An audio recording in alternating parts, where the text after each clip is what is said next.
Yeah, a warm welcome from my side. My name is Alex. A quick intro to myself. I'm a product manager at SimScale, working in the product team for quite a while. Historically, I've been leading our thermal applications, so always very adjacent to EV. My background is also computational engineering, and meanwhile, I'm focusing mostly on optimizing computer-aided engineering workflows, also known as making other engineers' lives easier. And that is why I want to talk to you today, show you essentially how you can accelerate your design with cloud-native simulation and with the application of artificial intelligence while doing so, and we'll directly jump into it. So I put this agenda together after the introduction. I want to tell you a little bit about how we can empower automotive organizations with cloud-native simulation and artificial intelligence. Then I prepare two small live demos, and in between, I'll give you some additional details on the AI aspect of simulation. And after that, we will have a summary, and I'll try to answer your questions in the end as best as I can. Okay, so we'll start with the problems that are faced by our automotive customers. I'll quickly read them out loud and you see if they resonate with your organization as well. That is, our development timeline shrank from 24 to 12 months. RFQ responses are now expected within 4 weeks. It's a race who reaches local certification first. In the RFQ response, OEMs expect an 80% engineered product. All of these challenges that I now mentioned are challenges that mean that additional load is put, or kind of additional strain is put on the engineering workflows, right? Because it means that the engineering process needs to speed up, needs to be faster while still maintaining control.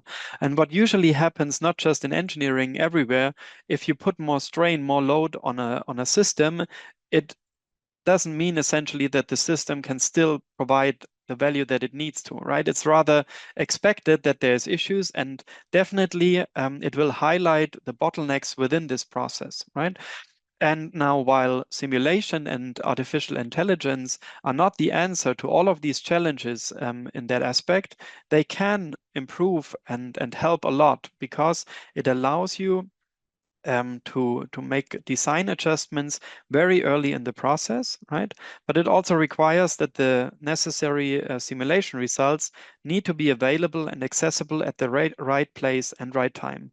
And currently, that is often not the case, and I want to show you a little bit why that is the case traditionally.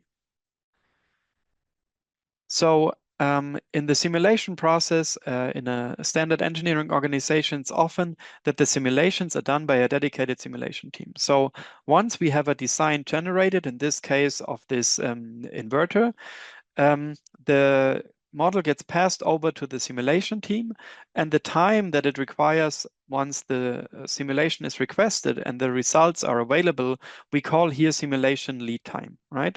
And just a small portion of that time is the so-called simulation cycle time. So the time that the simulation team or the simulation engineer needs from taking up the task, setting up all of the physical setup, meshing, and simulating the problem, and then sending back the results. Right, that is what we call simulation cycle time. That is just a small portion in many cases of the total simulation lead time. Because the simulation team usually works as a service provider to multiple teams within the organization, they usually have a long list or a queue of requests for the simulation that they need to take on. And often this will be dominated essentially by the requests for urgent projects, like delayed projects or so, meaning that the designer who wants to get the simulation results back to do a new iteration and optimize the design often needs to actually wait days or weeks, while he could make design decisions extremely fast and provide a better design if he could have these answers right at the time where he needs them. And let's quickly check why this is the case. So why is the simulation lead time so high? So traditionally, simulation stacks have not been built for automation or broad accessibility. No, opposed to that, they were rather built for manual interaction, right? And central design validation, which is exactly what the simulation teams do, right? So when simulation was deployed in these companies historically. At some point, they started looking into a CAE tool, bought a workstation, as at the time likely laptops could not do the job. And then slowly but surely increased the capabilities, added a pre-processing tool, added a second solver if, for example, first structural simulations have been done, and then also flow became of interest. And then the more you do, the more you need essentially more powerful computing power. So maybe a cluster was built and made available via terminal control or via remote control, whatever problems come with these setups. And then when the tools essentially needed to be connected in some way, or some automation was required to speed up the workflows, then maybe there's a team or a dedicated person that tries to essentially build some in-house scripts to bond them together and make them work together. And then there might be some additional steps where you try actually to make engineers and designers also do some early design simulations on their own. That can happen via integrated CAD plugins that then again don't have the same functionality as the CAE tools that were already acquired. There's no collaboration with the simulation team, no transfer of expertise, and in the end, it might even be that the organization looks at using some cloud capabilities, as that's really a trending topic, addressing via an infrastructure as a service provider. And all of this essentially is now kind of a historically grown setup that is not really surprising if you kind of now put strain on that system, try to increase the turnaround times, that it breaks in some of these connections, or how the different teams interact is certainly not a surprise. And we are likely in the simulation lead time range of weeks to days, which is kind of what we found from research, that usually this should be something in between 1 to 2 weeks in average, right? But we want to actually get to the point where we can do this in hours and seconds. And the way to approach this can be done via cloud-native simulation tools. So cloud-native simulation stacks are actually meant to allow broad access to engineering organizations and provide central data management. That happens essentially by providing an integrated simulation infrastructure that you get out of the box, including the high-performance computing, including user and data management, and more monitoring and analytics for the business and team leads, for example. So kind of this big problem that we often hear, that kind of the IT becomes a central or even the most important issue to scale or become faster, gets completely eliminated by the stack that you get essentially for free or out of the box. On top of that, you get best-in-class methods integrated in a smart and flexible way based on clear and clean interfaces, so that you have for the best, for whatever problem you're facing, the best solution at hand. That allow you then to access broad physics that you usually need to simulate all aspects of the product's performance, right? So specifically in the automotive industry or in the EV industry, you need to understand all of the aspects of the product, structural integrity, the cooling, the electromagnetics aspects. All of it needs to be looked at, and all of it comes essentially then accessible via one user interface, simply web-based, so via a simple web browser like Google Chrome, where also designers or engineers that need to look at multiple of these physical aspects do not need to access multiple tools or learn multiple tools, but know essentially kind of how the setup and simulation is done by using all via this unique interface. It allows you as an organization, though, to also automate better, right? Because all of the infrastructure is available also via web API. So you can access the pre, post, and solving capabilities via API to automate workflows, to integrate into your already existing tool stack. And it allows us also to connect very flexibly to partners. Our today's session is kind of very buzzword heavy via the artificial intelligence. I apologize for adding even more, but there's also other companies out there that try to address very important problems in the engineering world via generative design, via digital twinning, kind of feeding back the data from the field And all of that requires essentially flexible products that can nicely connect together and make this available to the engineering organization that they can actually use it, implement it, and deploy it to their engineering teams. And that allows us in the end to get to hours and seconds, but I'll try to prove this later in the live demo. So a quick introduction of SimScale as a company. So you can already guess that we are a cloud native provider, but why did we build essentially the tool or the platform that you will later see. So SimScale's mission is to empower engineering teams to innovate faster. And we try to do this by making engineering simulation truly accessible at any scale. And that means essentially that all aspects that are required for an engineer to make use of simulation count into this. So it needs to be accessible at the right place, at the right time. Also, the information to the engineer needs to be available to judge essentially what these simulation results are worth. There needs to be the quality control from the experts within your organization, but also the support from our experts. And this support is something that we are quite proud of and that is very important to our platform. And we've also been rated recently by G2 as the easiest to use simulation and CAE software. And you can see a few of the logos down there of the customers that already make use of SimScale and use our support really, to a large extent. So some more insights about the cloud native nature of our platform. So at first, I mentioned already the support. The support is done very differently on SimScale compared to standard or traditional stacks, where you would essentially file a support ticket and you get an email back after days or weeks. We do support really live on the platform. That means that our support team interacts with our customers the moment where the challenge actually arises. So you can reach out at any point in time, ask for support, even allow the support engineers to make proposals or edit your project. And obviously, you can use all of this functionality also to collaborate with your colleagues or, for example, your simulation team.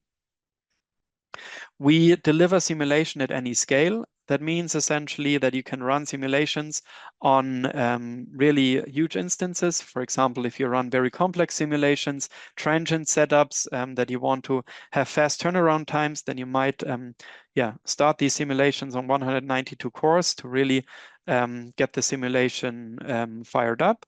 But you can also run a large amount of simulation in parallel, practically unlimited. So if you want to run hundreds of simulations to, for example, feed the simulation results into a reduced order model, or you want to use this information to train an AI model, as we do later, and there's essentially no boundaries. And I already mentioned the broad physics aspects, so kind of flow, electromagnetic, thermal, structural, all of these physics bundled on one platform. Additionally, the cloud native aspect allows us to provide the functionality to the user at any point in time, right? That means there's no dependency for you anymore of business trips or working at home, working in the office. You can always access the results. You can always access your setups, and you can do so simply with a browser and a stable internet connection. You can roll out such an approach as you want. So how you want to deploy this at first. So for example, you could add it just for one team in the beginning and then roll it out more broadly, or kind of really connect closely with our customer success team and give a broad access to all engineers in your organization at one time. All of these different rollouts make sense and are quite cost effective, simply as it's mostly demand based. And the way that we store the simulation, make it accessible for our users, is really kind of putting us in a prime position to use AI to do predictions on physics. And that's what I will show you on the next slide in a bit more detail. So we still solve in our standard way of doing simulations partial differential equations. So here mentioned as PDEs. We can run these in minutes by firing just higher instances up in case of complex models. But getting it into the second range is quite challenging, right? So we run PDE simulations and make them available to simply put them into AI training on cloud GPUs. So that allows you essentially that you can put an AI trained model and use this to then make predictions faster. And the good thing about it is that if you figure out that you want to add more training data and improve the AI model over time, it's really easy as you can extend the trained model without needing to start again from scratch. So here you can see for a structural problem, so kind of some stresses on this bracket, different geometric variations. You can also obviously vary the simulation setup, so the forces or the way how this was essentially mounted, and then provide all of this information to train a AI CAE model that allows you then to make really fast predictions in seconds. So that's kind of how you can make use of AI to even speed up that process further, right? And that was a little teaser. We now get to the first live demo where I will rather focus on showing you how you can use the cloud native platform, how you can access the broad physics, and how your simulation team can help you essentially by providing templates so that you can have easy access and easily run these simulations without needing all of the expert knowledge. And then later on, we'll jump into the AI aspect of it. To do so, I will now exit this presentation briefly and just open up a new tab in my browser. So now I'll type here simscale.com and hit enter. If you don't remember our name, you can also type here simulation.new. It gets you essentially to the same page. Here I'll choose my dashboard and it will provide me with all of my projects that I've been using recently, right? So you can see now I can access all of these, provides me with some thumbnails that I understand what the purpose of these projects is. You can see here also in the overview that I don't have only my projects, but also some spaces that I have shared with, for example, my teams and colleagues, shared projects with me. I can manage these spaces and manage the users in my organization. So it's just an overview of what I can be doing. Here I could now create a new project, but I don't want to do this in this case. I want to now simulate the inverter model that we've seen before, but I just want to now test a new cold plate design. So I'd rather, instead of creating a new project, I'll go now with a template. So I'll choose here spaces, select our application engineering, go to templates, automotive, and then find here the inverter template. Here you now see the same way as my projects before. You see different projects that have ready to be simulate setups of different physics. So here you have a pressure drop, harmonic, frequency, and thermal. You can see here which users collaborated on these projects and essentially put them here. So in this case, it was my colleague David providing these projects. And I will now, instead of opening the project, create a copy from it and then use this copy to make my design change.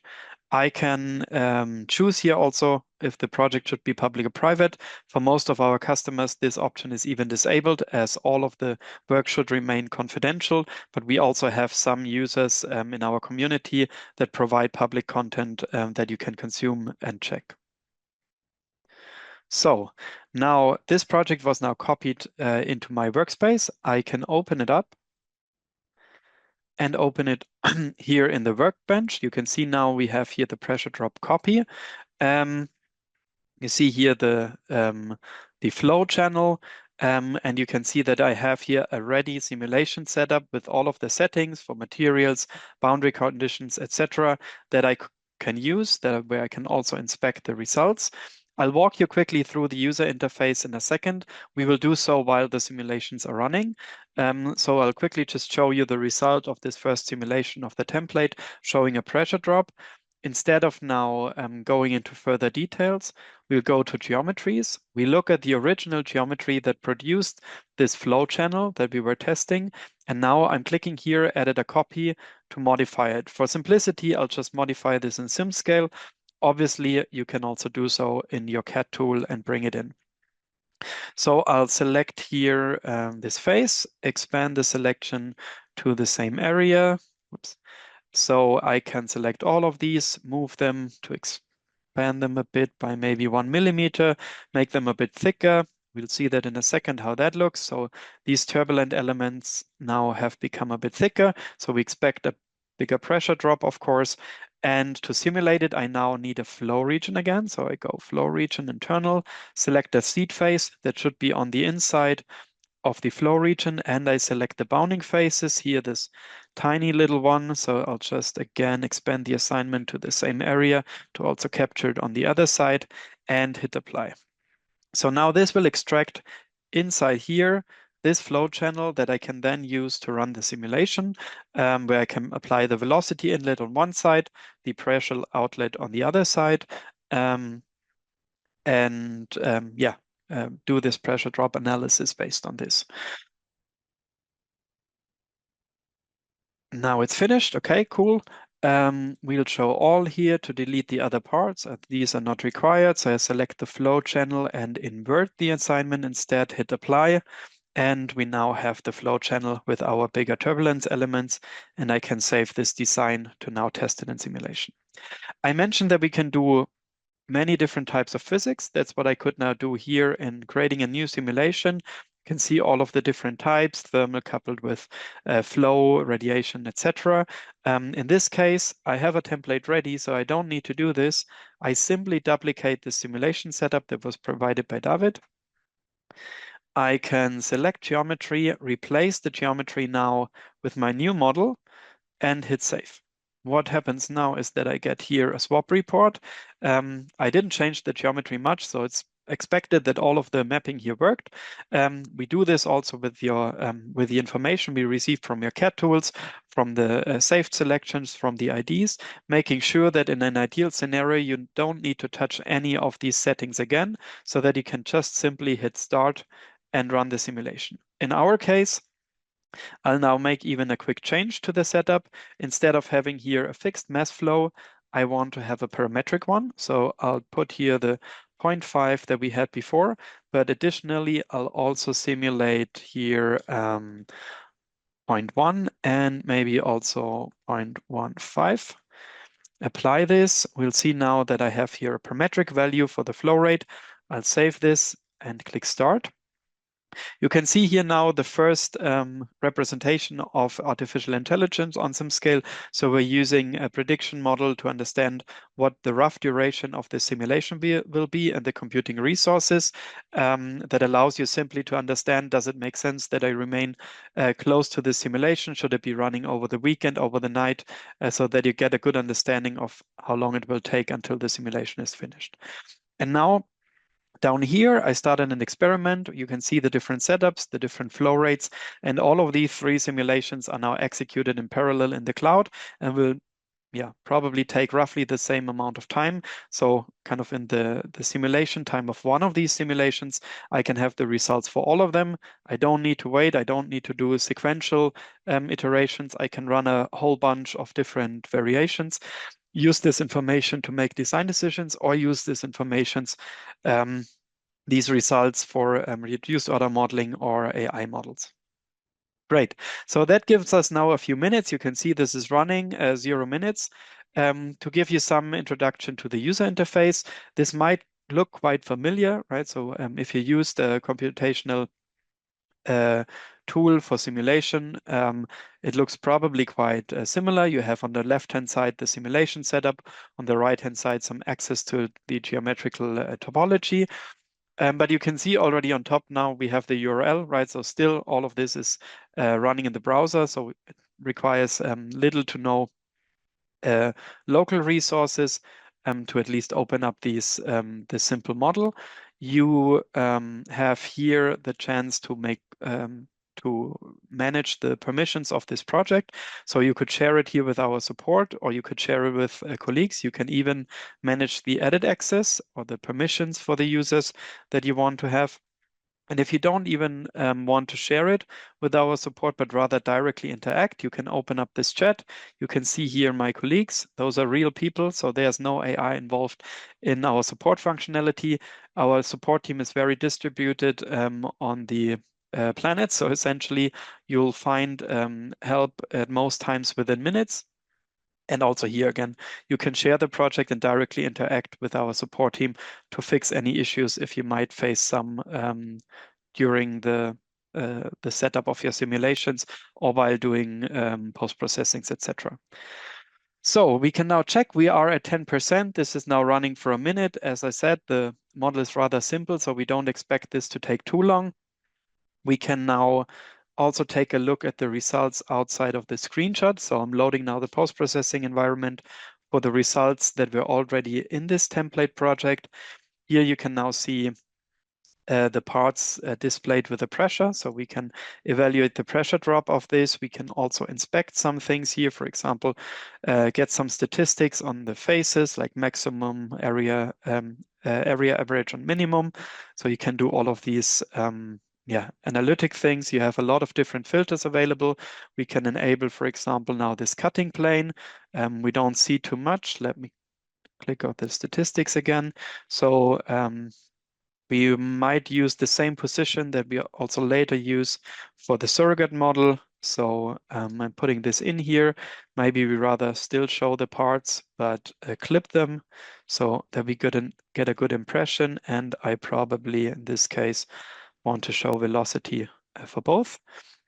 So we can now see the velocity profile of this flow channel, maybe see some recirculation zones, see bad spots where we can improve the design. No issues around that. Or you can add some particle traces or ISO volumes to get better understanding of what's going on, where you have where design improvements potentially make sense.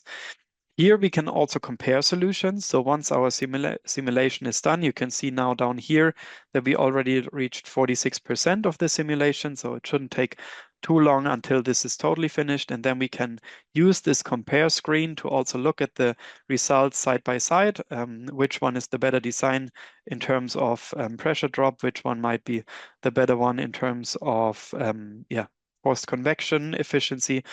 So I'll, for that purpose, probably switch off this cutting plane again and rather show pressure.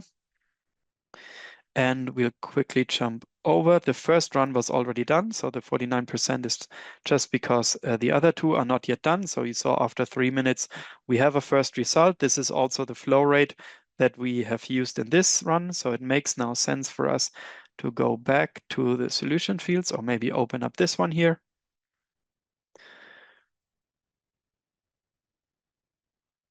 This will quickly load. We see here also the velocity magnitude as a cutting plane. We rather use the parts color. Choose pressure. Yes. Choose this render mode here. And now we click compare and use the first simulation run 1. Now it's reloading the results for both of these runs, and we can now look at them side by side.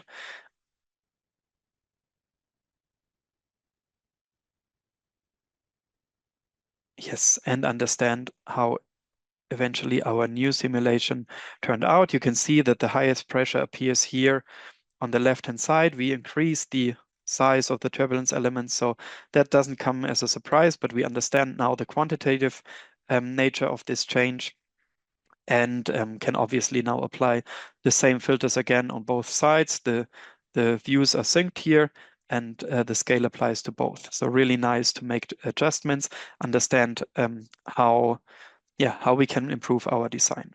That's a very that's the standard simulation workflow. So CAE based, partial differential equations, but very easy to access and very easy to interact and control the quality together with your simulation team.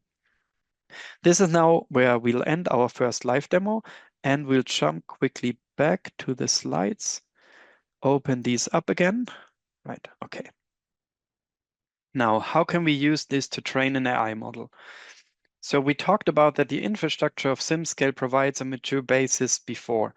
The reason simply is that AI models are usually based on a lot of data, and all of the data that is required to run a simulation, starting from the CAD our bot is done, modifications on the CAD, the simulation and mesh setup, the simulation results, the scalar results, all of this information from input to output, all of it is provided by this central cloud native platform, meaning that we also can easily provide this data, aggregate it, and use it for training on GPUs, right? And the same way we can handle the projects and the user and data management, we can also handle the AI data management, meaning if you want to extend it and use it further, it's quite easy to provide this information.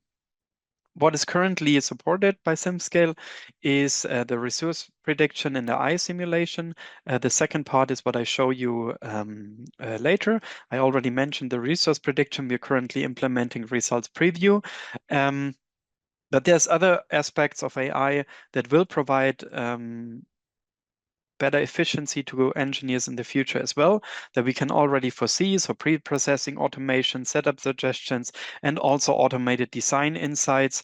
So summary and important suggestions that you might want to use to make design decisions later on. The model that we are looking at is now still our inverter model. So now we have a similar slide as with the FEA bracket beforehand, but now looking at a thermal and CFD coupled simulation of this inverter. We don't look at the pressure drop only anymore.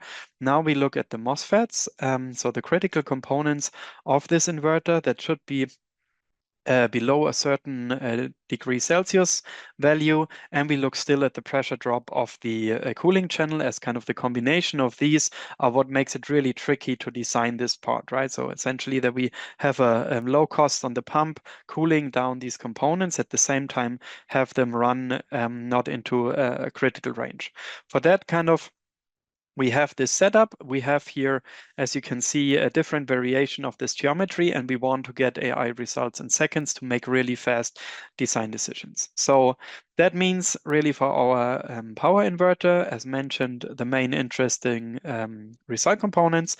The geometry variations in this case were 8 different shape variations on 10 variations in the thickness of these parts. Most of these variations come from a community user of SimScale who was testing different different cooling channels on this model, and we took these and extended them a bit by essentially adding to the parameter space, ran the simulation, which ended up being 104 different variants that were ran in parallel all on 16 core instances. So the complete data set generation took 25 minutes, as some of the runs took longer than others. In average, it was 15 minutes per simulation. I think roughly 2 million cell mesh, which kind of nicely fits on a 16-core instance to really efficiently run these simulations. And all of these results then can be used to build an AI model. In our case, that is a graph neural network model. So it's fully data-driven. There's no physics intelligence added to it. So it's very generic and easy to then kind of extend this model. So you can look at different parameters like the boundary conditions, the materials, or as in our case, different geometry variations that are then trained and looked at.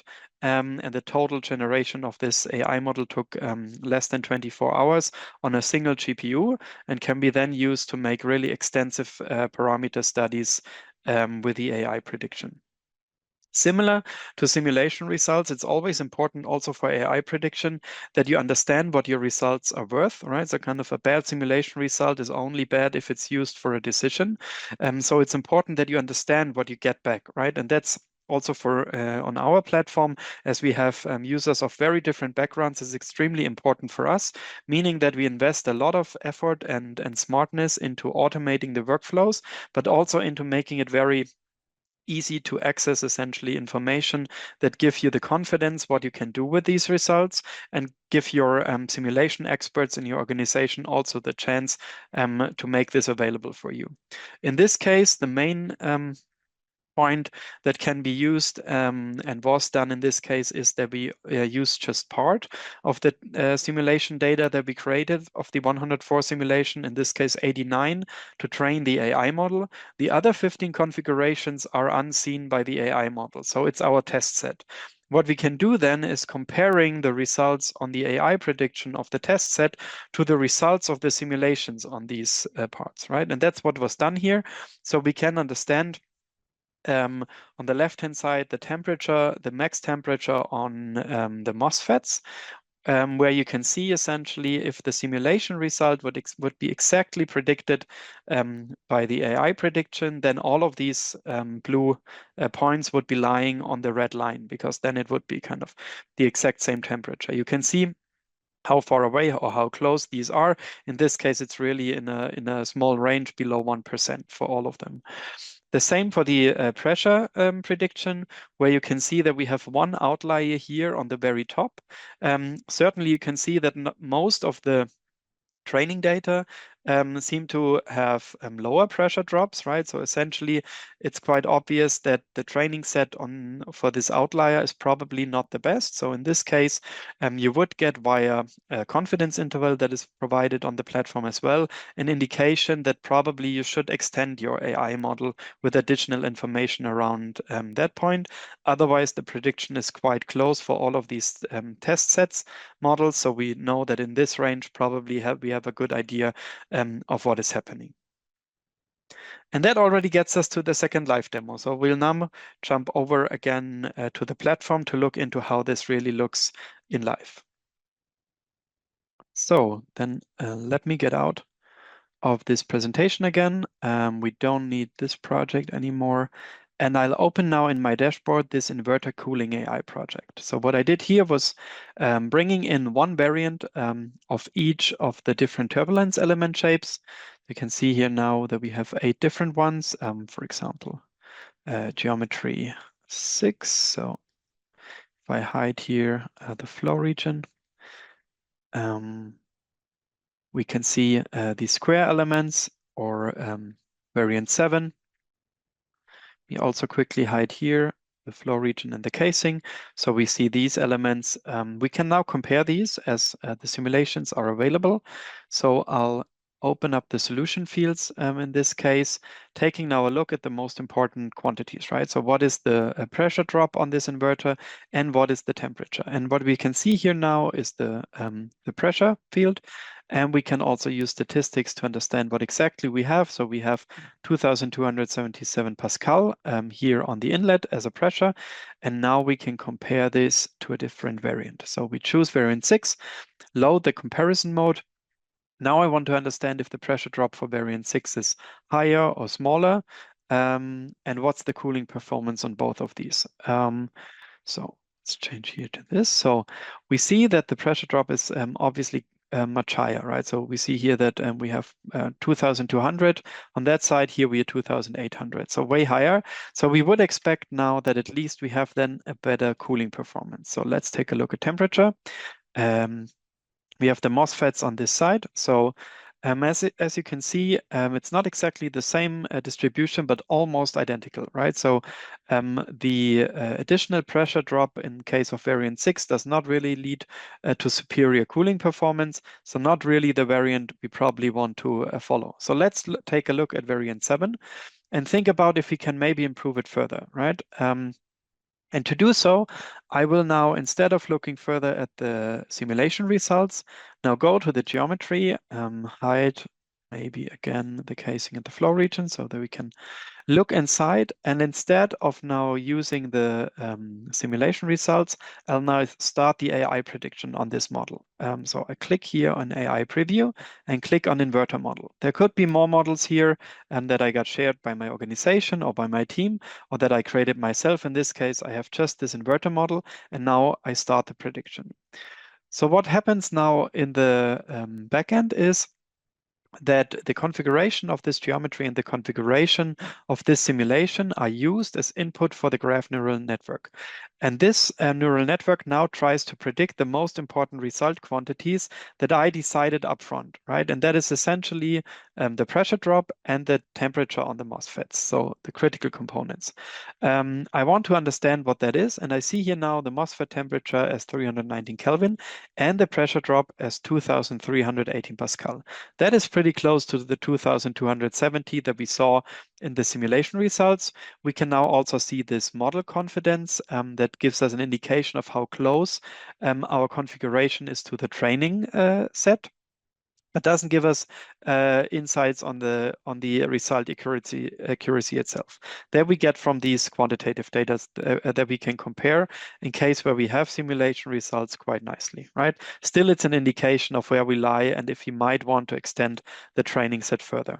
And now we can also take a peek inside, right? So we see the velocity here, the different distributions. We can make judgments on if we have recirculation zones, velocity spikes, etc. So that is pretty nice to get some first insights.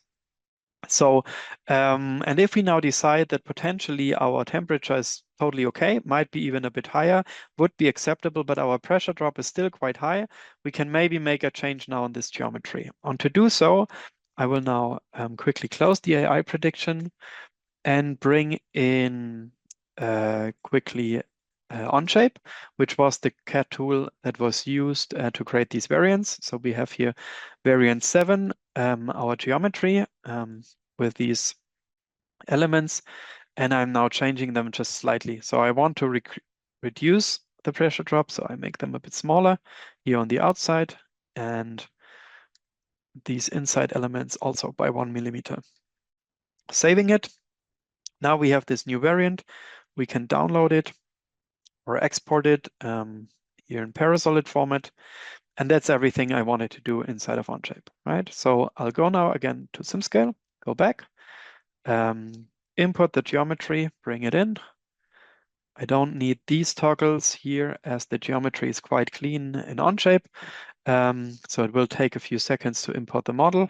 Then I can give it a better name, right? So this is now, for example, my version 15 of that model that was not yet seen by the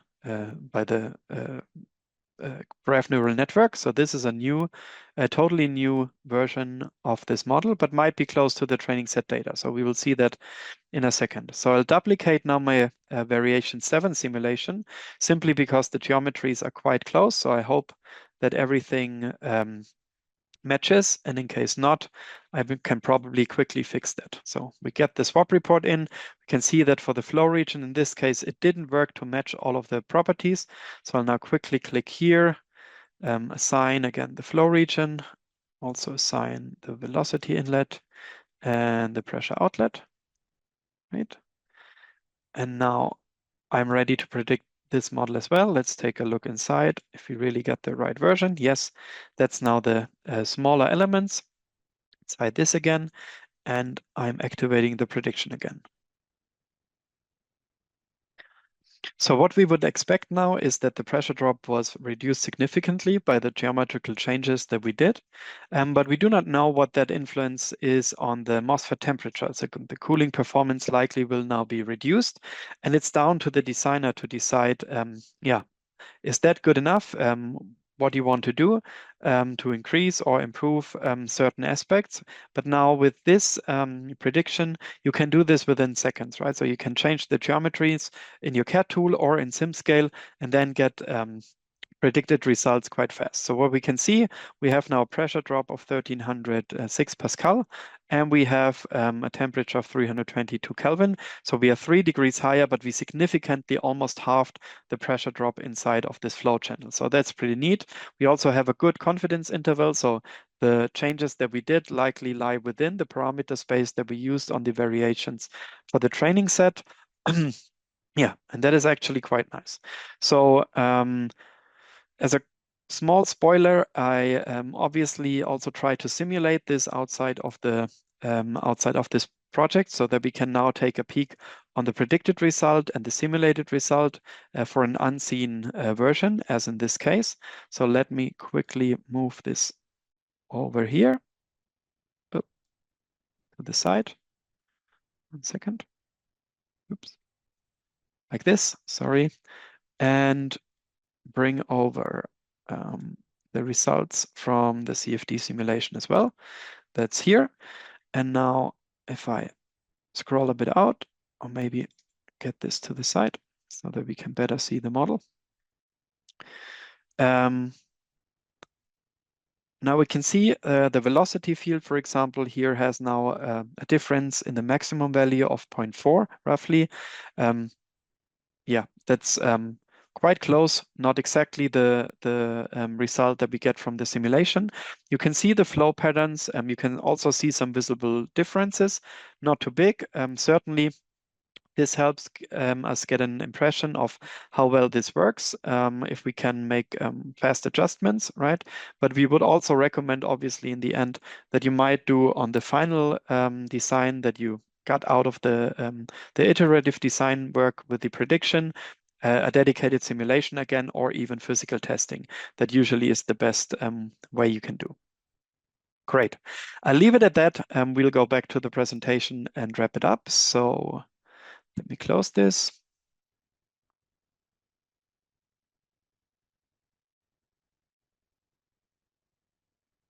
Great. So to wrap it up, we looked at how cloud-native simulation changes the way simulation is done and sets us up perfectly for AI modeling. We saw it now live in action using the thermal example of this EV inverter. But I put now just this slide to show some other application areas and examples that we see for AI. Maybe just pointing out here the instant result preview where we try to show some physical prediction similar to the way we just saw it, but not based on a dedicated training set as for the inverter model, but based on a large data set of simulations on generic models and provide you with immediate design insights based on that already. But there's more use cases. Some might fit better for you, others less. I think there's right now very different views on artificial intelligence. Some see it just as a stock market bubble. Others think that it will change everything in our lives, in our work lives, in our private lives. I don't have the final answer for you, but I wanted to kind of convey this message of how we see AI changing the way that engineering simulation is done and how it can accelerate engineering processes. And that if you look at the past, learning from the past and how traditional CAE was adopted in the industry, we know that the impact of AI will not just be limited by its own potential, but rather the capability of organizations to deploy it effectively in their engineering processes.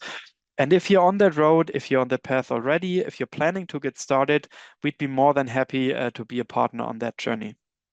And that really wraps it up. This arguably has nothing to do with automotive, but in our office in Munich, Germany, we are just a few hundred meters away from the Oktoberfest, and that is about to start next weekend. And also in this case, simulation probably is the better choice as it leaves you with way less headache, and in this case, not even rotating motion.